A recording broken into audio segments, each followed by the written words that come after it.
the world seems to me, as I observe it, a place where powers are at play. It's not rationality that leads that. So when I'm in a weak position and I want to fight back, not to get resentful, I find that it's not a rational argument that will get me there. There's something else that I don't do and that I should be doing and I don't know what it is. Okay. So you see the relation with self-esteem. Yeah. Seems to me that people who think of themselves start in a better position in this game. Okay, great, yeah. All right, so there's a lot in that question. So the first thing is there's a problem with the measurement of self-esteem. And that actually matters because self-esteem is a psychological concept, a scientific concept if you like, and you have to get the measurement right. And you can predict self-esteem almost perfectly by measuring someone's extroversion and subtracting from that their negative emotionality or neuroticism. So it's actually just a combination of big 5 traits. And so people who are extroverted, who feel a lot of positive emotion, and who don't feel a lot of negative emotion, score high on scales of self-esteem. Okay, so conceptually, it's a non-starter because you're not going to move people's levels of neuroticism, let's say, by trying to get them to feel good about themselves. Okay, now, having said that, that doesn't mean that you shouldn't encourage people, right? Now, there's this psychologist named Jerome Kagan, who's quite a great psychologist, developmental psychologist. I think he's an emeritus at Harvard at the moment.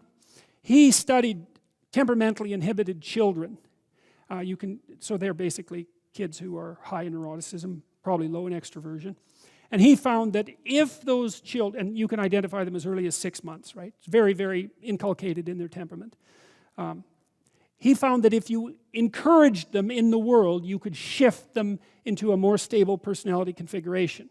And what you basically did was, when they were manifesting signs of distress, instead of encouraging them to withdraw and retreat, which is what they might be attempting to do, you encourage them to go out and explore. So for example, if you have a temperamentally inhibited child and you go to a playground and there's kids out there, like if you have an extroverted, emotionally stable kid, 3 years old, as you put them on the ground, their feet are already moving, right? Like a puppy over water, and you let them go and they just run to the kids, and they're there, and then you have to drag them away. But if you have a temperamentally inhibited child, the child will sort of stand around your legs and sort of peek out, you know. And then what you do is wait it out, let them watch, encourage them to move a little bit forward, encourage them to take their steps out into the unknown and the strange land, and don't let them withdraw. Like you can do it, they're slower to warm up, they'll habituate.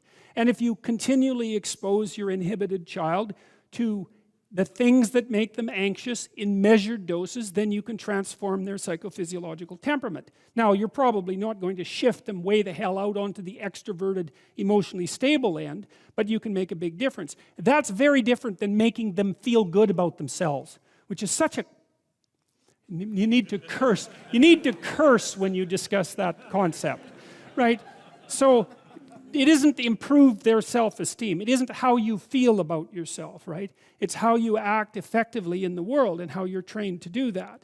So, okay, now, then you were talking about negotiation, right? And you said, well, you said something like, don't people who feel good about themselves, aren't they able to negotiate better? And I know that's a poor paraphrase, excuse me, but negotiation is actually a practical issue to some degree. Like, the first thing is that you have to figure out what you want. Because you were saying, well, it's not merely rational. It's like, yeah, that's for sure. You have to bargain from a position of authority, let's say, not power. Authority is a better word. But you don't have authority unless you know what you're talking about, and unless you can bring some, let's say, force. That's not the right word. You can't negotiate with anyone unless you can say no. And you can't say no unless you've set yourself up with alternatives. So when you go to your boss and you negotiate for a raise, you need to have the sort of CV that enables you to go find another job. And you have to have your CV prepared. And you have to have looked for another job. And you have to be able to get one. Because then you can go in there and say, I'm not as productive as I could be at my current level of remuneration. It's not reflective of what I'm able to do. And I want this, and this is what will happen. If you give me this, this will be the good things that will happen. And what do you think of that? And the person is going to know, even by the way that you hold yourself while you're having the discussion, whether or not you're someone with options. And you can't fake that. Well, you can, but it's not helpful. Like, it just doesn't work for very many iterations. You have to, it's not rational. You're preparing yourself for battle. That's what you're doing. And you can't be weak when you prepare yourself for battle.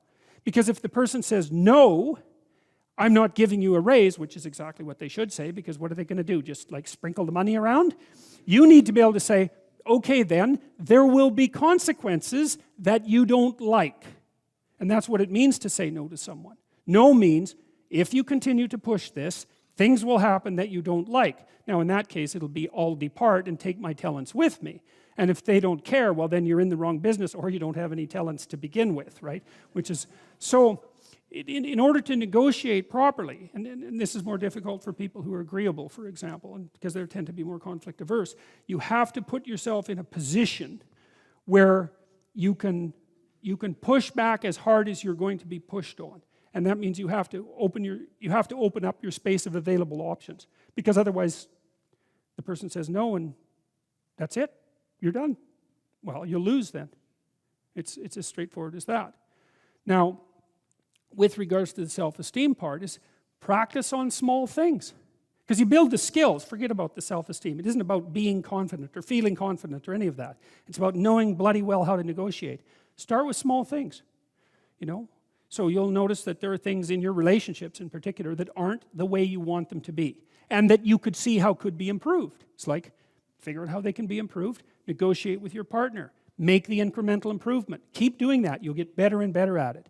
And then you'll be able to go out and have a harder negotiation in the world. So it's a set of skills. There's an attitude behind it, you know, and it's easier for some people than others. But fundamentally, it's a set of skills.